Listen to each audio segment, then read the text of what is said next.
네, 소개 말씀 감사드립니다. 저는 오늘 핫페일리어와 스트럭처럴 하트 디지즈가 같이 동반된 이 환자들한테서 어떤 환자들을 코렉션, 특히 인터벤션이나 서저리로 잘 셀렉션해 드려야 될까에 대한 주제를 받았습니다. 밸브라 하트 디지즈에서 LV 디스펑션을 우리가 고려를 할 때 사실 무엇이 문제인가 보면은 사실 두 가지 정도의 그룹이 있을 수 있습니다. 수많은 환자들 특별히 가이드라인에 따라서 저희가 치료하는데 큰 문제가 없을 거고요. 하지만 조금 더 밸브 디스펑션이 있는 환자한테서 LV 디스펑션이 진행하기 전에 좀 얼리 디텍션해서 좀 더 얼리 서저리를 하자는 이쪽, 더 얼리가 더 베터일지 이런 것들에 대한 관심이 요즘 많이 있고요.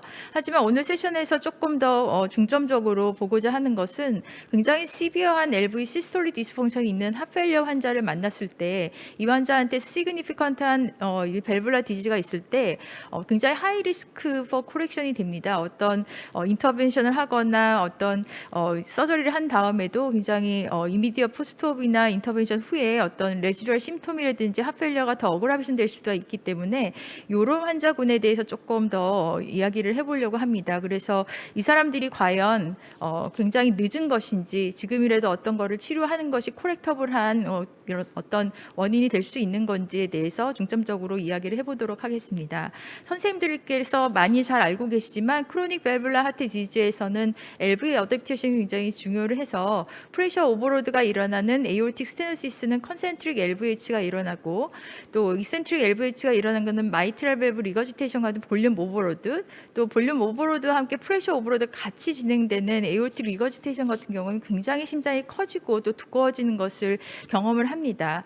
하지만 여러 가지 디지즈에서 이 LV 어댑테이션을 보면은 이니셜에는 좀 피지올로직한 어댑테이션 과정을 거치다가 어느 단계가 지나가면 메카니컬 스트레스와 이스케미아가 같이 진행되면서 또 프로파이브로틱한 이런 사이토카인들이 분비되면서 에이포프토시스가 일어나서 마이오카디움 내에 디퓨즈한 파이브로시스와 또 이런 이 리버서블한 파이브로시스까지 진행이 되는 것을 여러 가지 MRI 데이터를 통해서 저희가 확인해 볼 수가 있고요. 이거는 과연 AS뿐만이 아니고 다른 밸뷸라 디지즈에서 마찬가지 상황이 될 겁니다.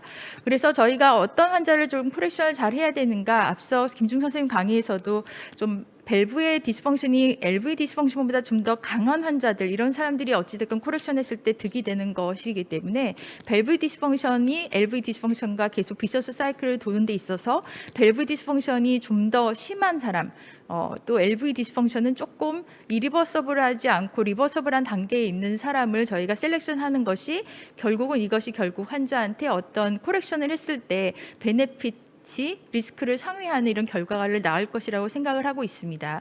그래서 예전에 2004년도에 나온 이런 리뷰 페이퍼에서도 밸뷸라 하트 디지즈 환자한테서 정말 너무 늦게 수술하는 것이라는 게 과연 존재하는 것인가, 이런 여기서 세 가지 토픽을 이야기를 하고 있습니다. 저희가 LV 디스펑션이 심해서 프레셔 그레디언트 나지 않는 로우 그레디언트 시비어 AS 환자, 또 지금 세컨더리 MR 말씀 많이 해주셨는데 LV 디스펑션이 동반돼서 마이트럴 리거지테이션이 동반된 환자, 굉장히 시비어한 핫페일리어 환자가 되겠고, 또 우리가 가끔 보는 LV 디스펑션 굉장히 심하게 온 에오르틱 리거지테이션 환자, 이 세 군을 이야기하면서 과연 정말 늦게 오퍼레이션 하는 것이 존재할까, 앞으로 점점 더 발전하는 의학 세계에서 더 이런 것들은 이제 없어지지 않을까라는 얘기를 하지만, 진짜 클리니컬 필드에서는 정말 이거를 코렉션 했을 때 어떤 효과를 볼지 굉장히 궁금한 이런 챌린징한 케이스들이 많이 있는 것 같습니다. 그래서 저희가 이제 밸브 가이드라인이 굉장히 계속 업데이트가 되고 있는데요. 2020년도에 미국 가이드라인, 2021년 올해 나온 유로피안 가이드라인 중심으로 이 가이드라인에서 이 두 가지 디지즈, 에오르틱 스테노시스와 마이트럴 리거지테이션에서 LV 디스펑션에 대해서 어떻게 이야기를 하고 바뀌어 왔는지를 좀 짚고 넘어가도록 하겠습니다. 심토마틱 시비어 AS에서는 스테이지가 이제 D가 되는데, D에서 저희가 관심을 갖고 있는 것은 지금 오늘 세션에서 심토마틱 시비어 로우 플로우 로우 그레디언트 시비어 AS가 되겠습니다. EF가 매우 감소돼 있어서 이 환자가 과연 AS 때문인지 아니면 수도 AS인지 감별이 필요한 이 환자가 될 텐데요. 실제로 굉장히 시비어한 AS의 이젝션 프레션이 떨어졌다 하더라도 프레셔 그레디언트가 높으면 어떤 LV 디스펑션과 관련 없이 저희가 서지컬 또는 타비 같은 인터벤션을 하는 것이 베네핏이 있다는 것이 가이드라인이 되어 있고, 저희가 관심이 있는 이젝션 프레션이 감소되고 플로우가 적어서 그런지 우리가 우리가 그레디언트가 잘 안 나는 사람, 이런 사람들 같은 경우는 도부타민 스트레스 에코를 해서 어떤 플로우 레이시를 올렸을 때 이런 도큐멘테이션된 프레셔 그레디언트가 높다면 이런 인터빈을 하는 것으로 클래스 1으로 제시를 하고 있습니다. 그래서 저희가 얘기하는 건 LV 이젝션 프랙션에 노 리밋은 없고 컨트랙트 리저브는 컨시더레이션 해야 된다라고 이야기를 하고 있고요.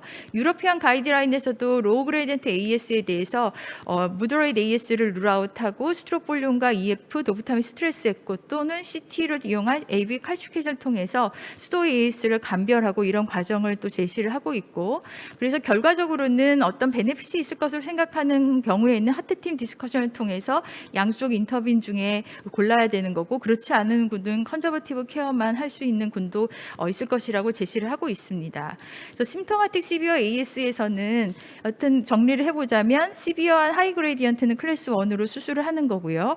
로우 그레디언트 같은 경우는 컨트랙탈 리저브가 있으면 클래스 1이고 컨트랙탈 리저브가 없다고 해서 수술하지 못하는 것이 아니고 어떤 치료를 하지 못하는 게 아니고 이런 환자들도 클래스 2A로 리스크가 있지만 고려를 하라고 얘기를 하고 있어서 실제로 저희가 요즘 많이 하고 있지는 않지만 로도스 도부타민 스트레스 에코를 이렇게 진행을 하면서 실제로 수도 AS 환자를 감별하고 시비어 AS 중에 컨트랙탈 리저브가 있는 리스크 스트렉션을 하고 있습니다.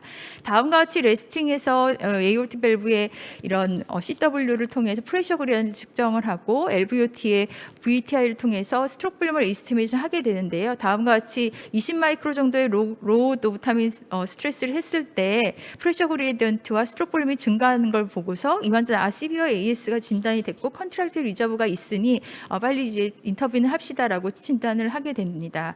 하지만 컨트랙트 리저브에 있어서 앞서도 말씀드렸지만 컨트랙트 리저브가 없다고 해서 우리가 치료를 하지 않아야 되는 게 아니고 컨트랙트 리저브가 없는 사람이다 하더라도 메디컬 트리트먼트를 하는 것보다는 어떤 리플레이스먼트를 통해 기회를 얻는 것이 굉장히 중요하다라고 이미 다 나와 있어서 서저리든 탑이든 이런 컨트랙트 리저브가 없는 것에 대해서 너무 두려워하지 말고 환자한테 적극적으로 치료를 해야 된다라고 이야기를 하고 있고요.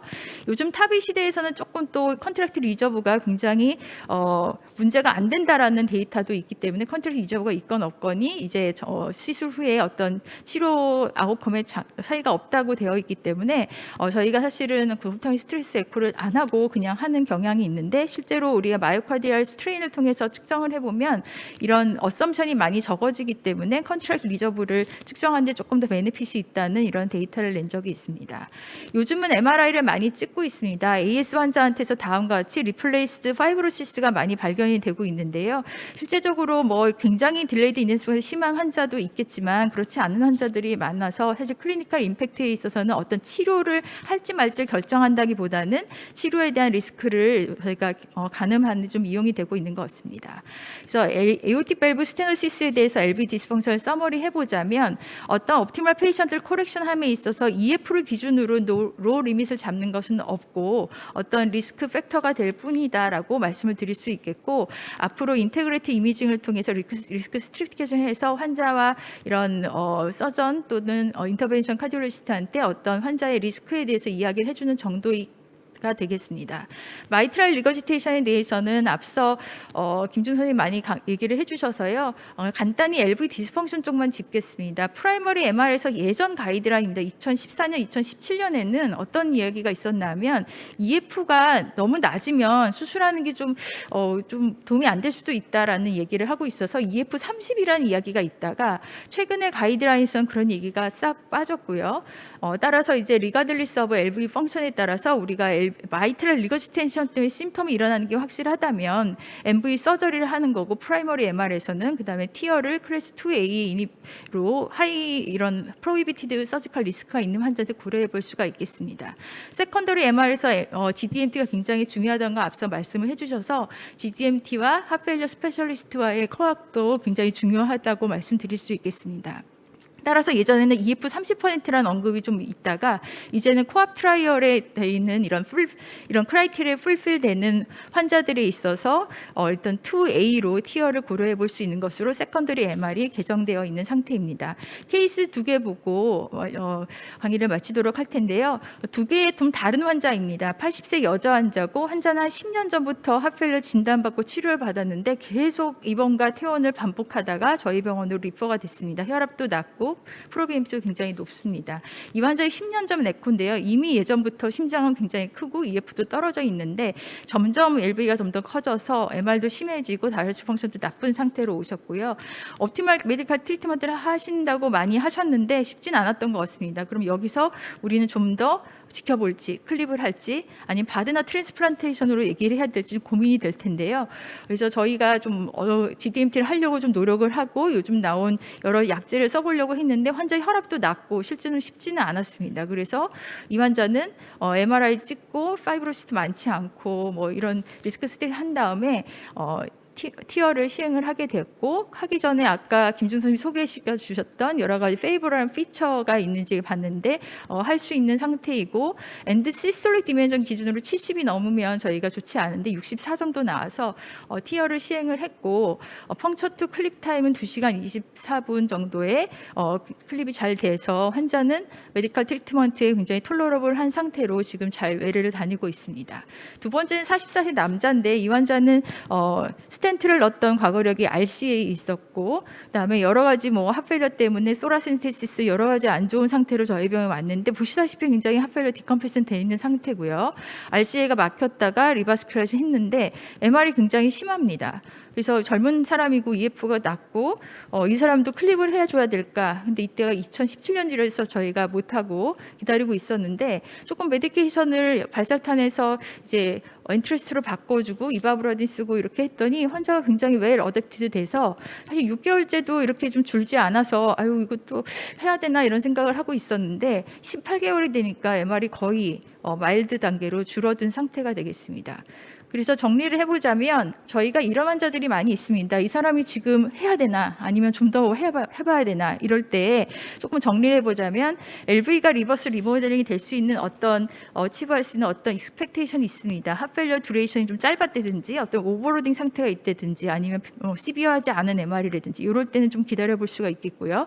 하지만 핫페일러가 이미 너무 오래됐고 메디케이션에 인톨러레이션하고 디스프로션의 MR이 있다고 하면 페이버럴 몰폴로지라면 클리핑을 해볼 수가 있겠습니다. 정리를 해보면 옵티멀 페이션트 코렉션에서 이제 프라이머리 MR의 EF 로우 리밋은 가이드라인에 없어졌고 세컨더리 MR 티어에서 20에서 50% 엔드 시스톨릭 디멘전 70 미만의 RV 프레셔 70 미만 그러니까 이렇게 70에 해당되는 숫자를 기억해 주시면 되겠습니다. 경청해 주셔서 감사합니다.